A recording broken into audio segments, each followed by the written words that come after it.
안녕하세요. 통합치의학 전문의 김동석입니다.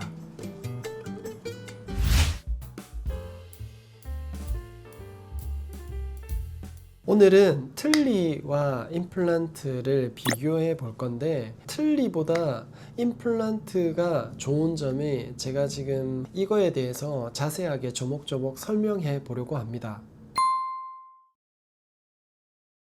일단 틀니는 문헌에 의하면 치아의 저장력을 회복할 수 있는 정도가 30%에서 40%밖에 안 된다고 합니다. 하지만 임플란트는 80% 이상 자연치를 대체할 수 있다고 하거든요. 그러면 일단 씹는 힘이 다르겠죠. 먹고 즐기고 씹는 즐거움이 있어야 되는데 틀니로는 좀 충족하기 힘들겠죠.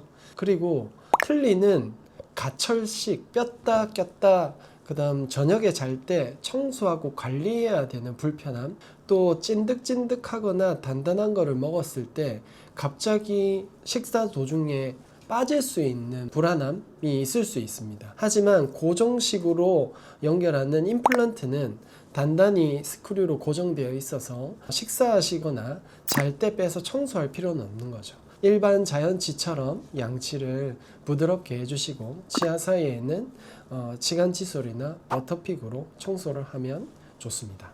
혹시 주변에 틀니를 끼신 분들이 발음이 좀 부족하다거나 어눌하다거나 이런 거 느껴본 적 있을까요? 틀니 같은 경우에는 입안에 차지하는 부피도 크고 그 다음 혀의 작용이 원활하지 못하기 때문에 발음이 불분명한 경우가 있는데, 특히 치찰음 같은 경우에는 어려운 점이 있습니다. 하지만 임플란트는 원래 자연치가 있던 자리에 위치하고 있기 때문에 혀의 작용이나 부피가 커서 잇몸, 입술 이 작용이 부자연스럽거나 그러지 않아서 원래 하던 발음을 그대로 할 수 있고, 오히려 어떤 분들은 이전의 치아가 삐뚤빼뚤해서 발음이 불분명했는데 오히려 임플란트를 하고 가지런해져서 치아가 우리 발음할 때 쓰이는 바람과 공간의 요소가 더 좋아져서 발음이 더 분명해지는 사람도 있습니다. 그리고 틀니를 하신 어머님, 아버님들이 가장 호소하는 불편감이 계속 아프다예요. 여기 잇몸이 아프다, 저기 잇몸이 아프다, 여기에 쓸린다, 씹으면 여기가 아파서 못 씹겠다 하거든요. 왜냐하면 플라스틱이 잇몸 위에 얹어지면 그 잇몸이 얹어진 사이에서 분명히 상처가 날 수 있잖아요. 근데 상처가 난 자리에 다시 또 얹어서 씹어야 되는 거죠. 상처가 나면 저희는 2, 3일 동안 빼고 있으라 하거든요.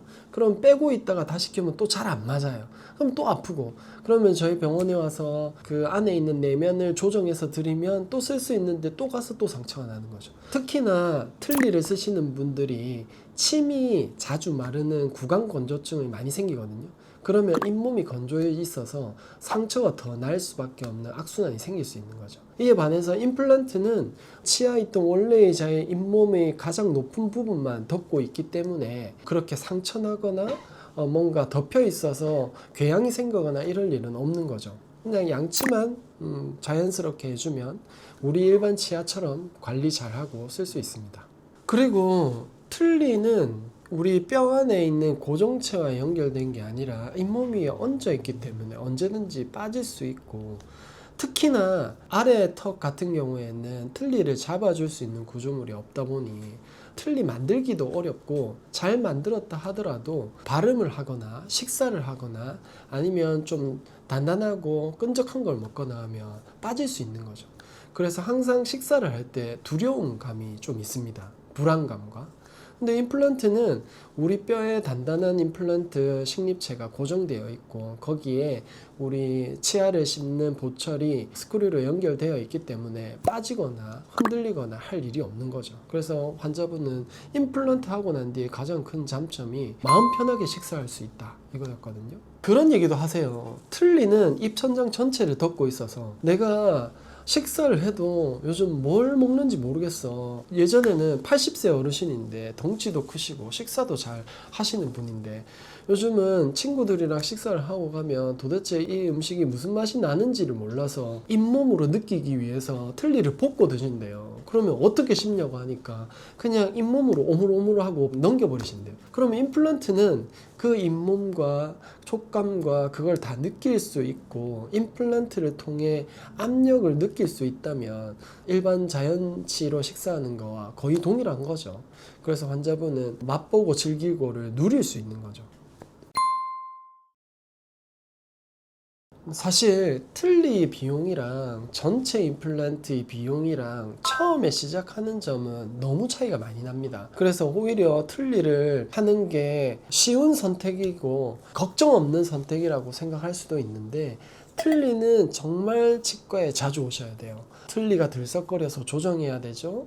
그 다음 틀니는 강화형 레진이라고 하지만 치아 자체가 마모되어서 씹는 기능을 잃으면 또 치아도 수정해야 되죠. 틀니를 껐다 꼈다 청소해야 되는 거기 때문에 바닥에 떨어뜨리면 다시 제작해야 돼요.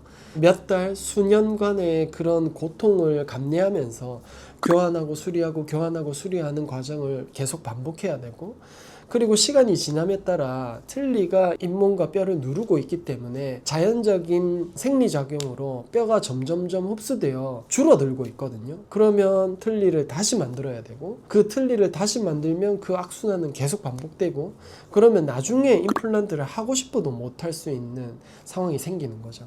그러면 1년의 과정을 다 지켜봤으면 처음에 진입장벽은 좀 높지만 임플란트를 선택하는 게 전체의 기간을 봤을 때는 오히려 더 좋은 선택이 될 수도 있다고 생각합니다. 자, 그럼 지금까지 이렇게 틀니보다 임플란트 좋은 점이 제가 생각나는 대로 설명을 드렸습니다. 이렇게 임플란트는 확실히 편하고 음식을 잘 씹을 수 있고 여러 가지 좋은 점이 많았습니다. 틀니, 임플란트 압승인 거죠. 특히 전체 임플란트.